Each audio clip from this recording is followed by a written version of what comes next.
Juicy Co-creators, Lilou here. I'm in front of the beautiful pyramids of Le Louvre with Dr. Carmen Boulter. Oh my goodness, here we are to talk about the mysteries of the pyramids and the Egyptians. How fantastic. I'm so excited. I'm excited too. Nice to see you. Oh, this is wonderful. You just came back from a Mary Magdalene tour. You're a former, I should say, professor from Calgary University. You did so much research, and you were the main research behind the Pyramid Code TV series. And so we have much to talk about. Oh my goodness. So tell us, let's start with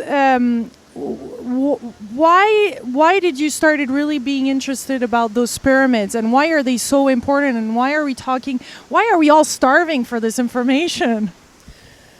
I started having past life memories when I was a really little girl, and it was all about Egypt.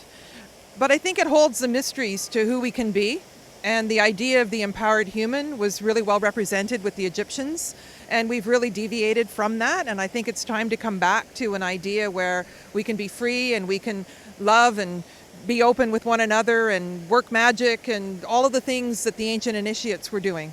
Because they knew a lot, didn't they? They already had a very advanced technology that we're really starting to dig now, and that we could even apply in our life? Well, yes, and we look at them as if they're infantile, and there's so much that's coming out now about how the Egyptians understood quantum physics. And if you look at hieroglyphics, it's really about quantum technology.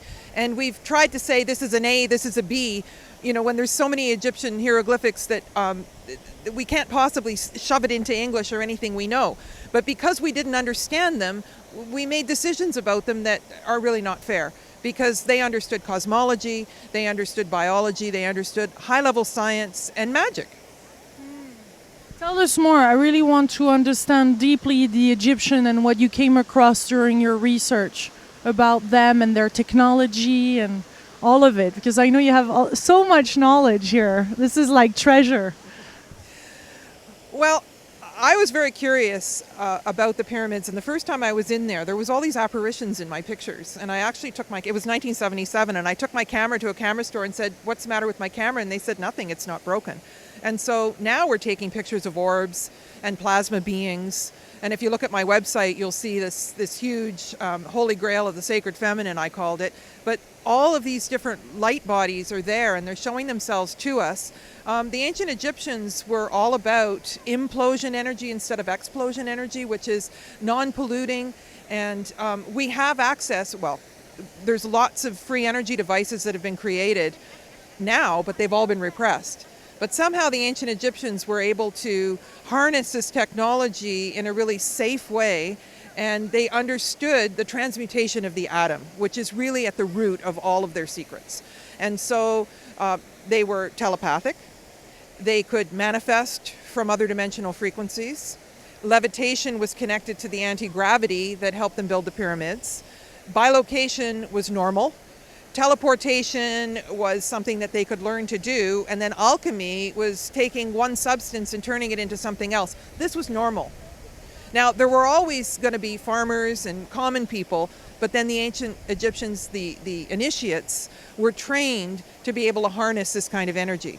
And so it's still largely misunderstood, but there are clues in the temple frescoes and in the artifacts that were left. So if we know how to look at what they were doing, we can see that they were really giving us a lot of clues.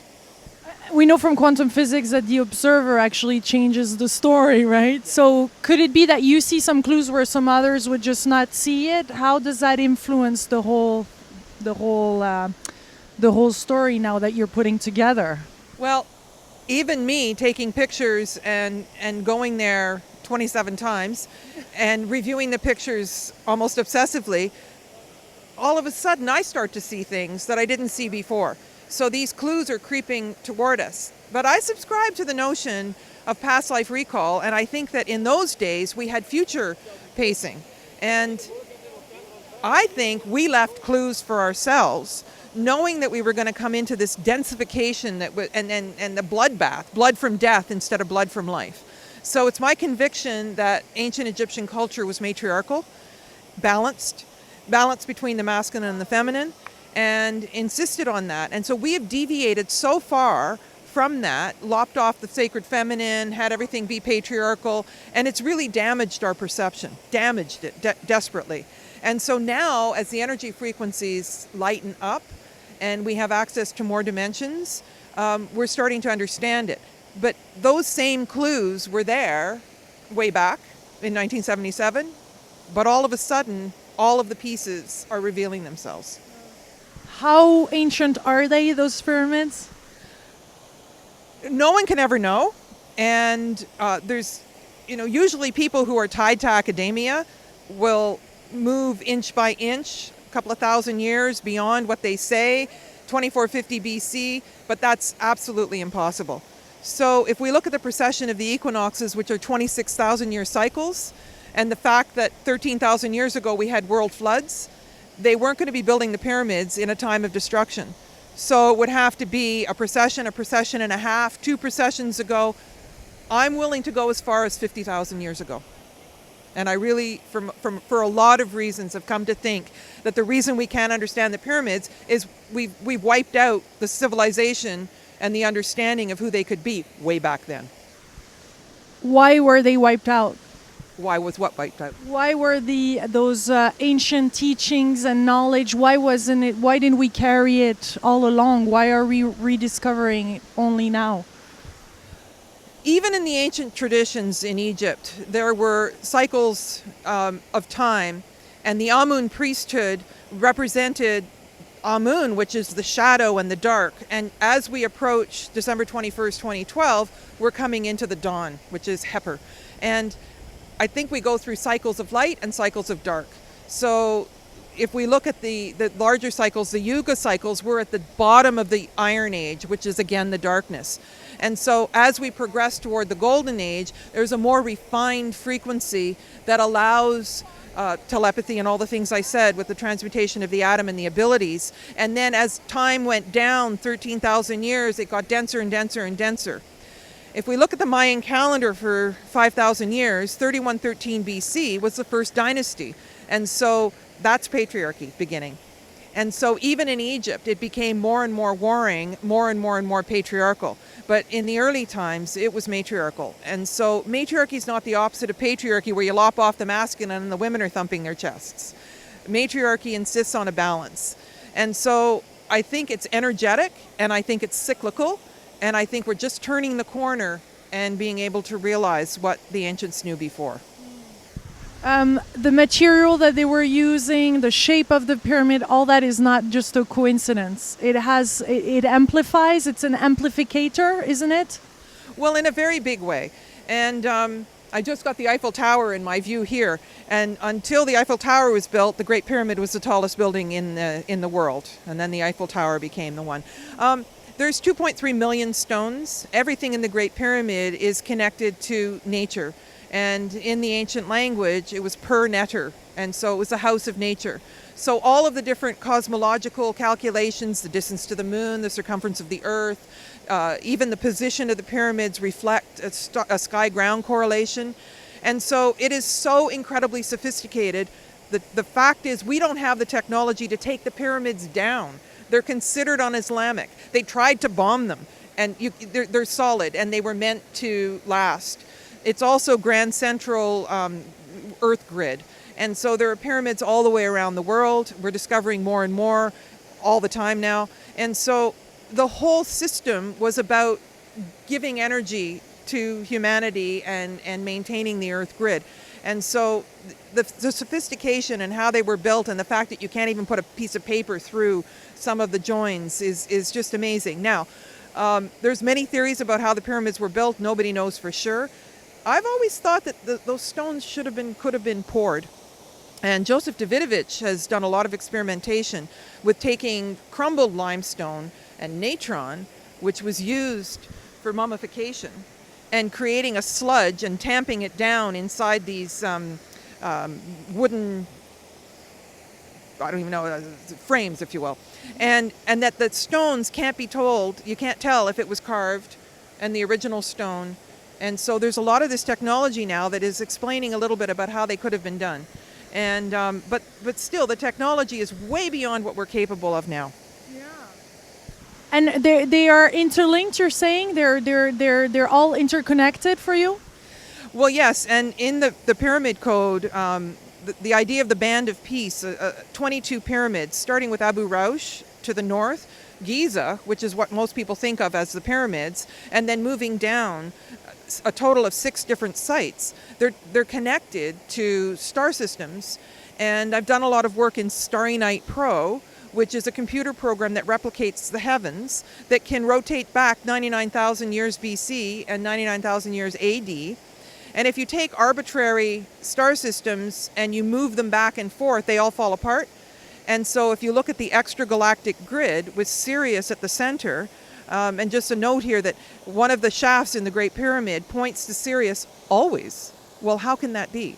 And so if you look at Sirius and Orion, which Robert Bauval gave us as the Giza Plateau, and keep going to Abu Sir being the Pleiades and Dashur being Cygnus, if you keep going along that meridian, what do you hit? The galactic center.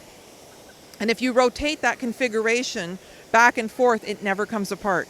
So there's something about the ancients that understood that they understood the solar system, they understood the galaxy, they understood our place in the universe. And that's left there. So if you look at the pyramids, you may think that they're just scattered, but they're not. Can you mention just some of those other 6 sites, apart from in Egypt? The sites on the Band of Peace?